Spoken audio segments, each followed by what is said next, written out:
Hello everyone, আজকের এই ভিডিওতে আমরা কথা বলবো একটি গুরুত্বপূর্ণ প্রবন্ধ বেগম রোকেয়া সাখাওয়াত হোসেনের লেখা গৃহ।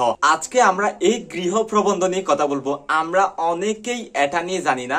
এই ভিডিওটি তাদের জন্য, সাধারণ মানুষ যারা বেগম রোকেয়া নিয়ে জানে না। আমরা অনেকেই এমনি কিছু না কিছু শুনেছি যে বেগম রোকেয়া হচ্ছে নারী জাগরণের অগ্রদূত, সাধারণ মানুষ সহ, এবং অনেকে জানে যে তিনি একজন সাহিত্যিক অথবা লেখক, কিন্তু তা নয়। বেগম রোকেয়া সাখাওয়াত হোসেন হচ্ছে ইসলামের একটা হচ্ছে অনেক বড় দুশ্মন। আজকে আমি সেটাই এই ভিডিওতে প্রমাণ করব। যদি আপনি বেগম রোকেয়া নিয়ে জানতে চান তাহলে এই ভিডিওটি সম্পূর্ণ আপনার দেখতে হবে।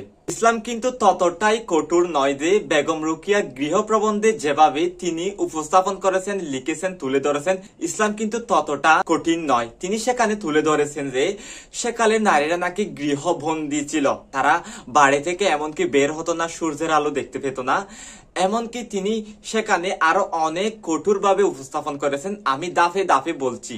এই প্রবন্ধে তিনি 1800 সালের অর্থাৎ ভারতবর্ষের সেকালের তখনের কিছু তিনি এখানে চিত্র তুলে ধরেছেন, কিছু কাহিনী তুলে ধরেছেন যে তিনি একটি বাড়িতে নেমন্তন্ন পেয়েছিলেন, সেখানে গিয়েছিলেন এবং তিনি দেখতে পেলেন অনেক টাকা পয়সা রয়েছে তাদের, কিন্তু তারা কোনো প্রকার বাড়ি থেকে বের হতে পারে না, তারা কোনো প্রকার কোথাও যেতে পারে না, ভালোভাবে কথা বলতে পারে না, তাদেরকে পুরুষরা অনেক অধিকার থেকে বঞ্চিত করেছে। তিনি এভাবে অনেক পর্দা লঙ্ঘন করে অনেক কথা বলেছেন। ইসলাম কিন্তু এভাবেই কঠোর করেনি, এমন কঠোর করেনি যেমনটা তিনি এই প্রবন্ধে উপস্থাপন করেছেন।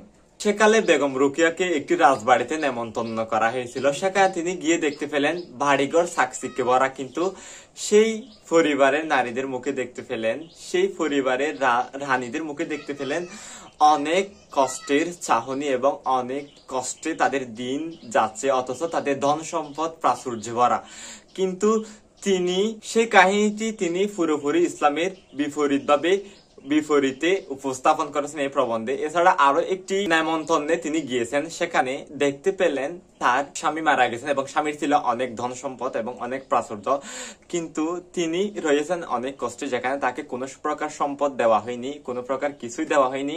তিনি রয়েছেন অনেক কষ্টে, তার দেওয়ার সবগুলো তিনি আত্মসাৎ করেন, কিন্তু কখনো দেওয়া হয়নি। কিন্তু এখানে কিন্তু তিনি শেষে এসে বলতেছেন মোহাম্মদী আইন, এটা আল্লাহ রাসূলকে মোহাম্মদকে ব্যঙ্গ করে তিনি সেখানে বলেছেন, এবং তিনি বিভিন্ন নিয়ম কানুনকে ইসলামে টেনে এনেছেন এবং ধর্মের দোহাই দিয়ে তিনি আরো অনেক ধর্মের বদনাম করেছেন। আসলে তিনি এখানে দোষ দেননি সেকালের পুরুষদের, অথচ সবগুলো দোষ হচ্ছে সেকালের পুরুষদের, যারা ইসলামকে ভালোভাবে বুঝেনি, মানেনি, সেই জন্য নারীদের পুরোপুরি অধিকার দেয়নি। নারীকে ইসলামে যে অধিকার দিয়েছে সেটা হচ্ছে শ্রেষ্ঠ অধিকার। যদি সেটা তারা গ্রহণ করতো বা তারা পুরোপুরি সেই কালের পুরুষরা তাদের দিত, তাহলে তখন কিন্তু কোন নারী অসুখী থাকতো না। আমাদের দেশের নারীরা যেভাবে দিন দিন পর্দা থেকে বের হয়ে যাচ্ছে, এখানে একটি গুরুত্বপূর্ণ ভূমিকা পালন করে, সেটা হচ্ছে বেগম রোকেয়া সাখাওয়াত হোসেনের লেখা গৃহ প্রবন্ধ।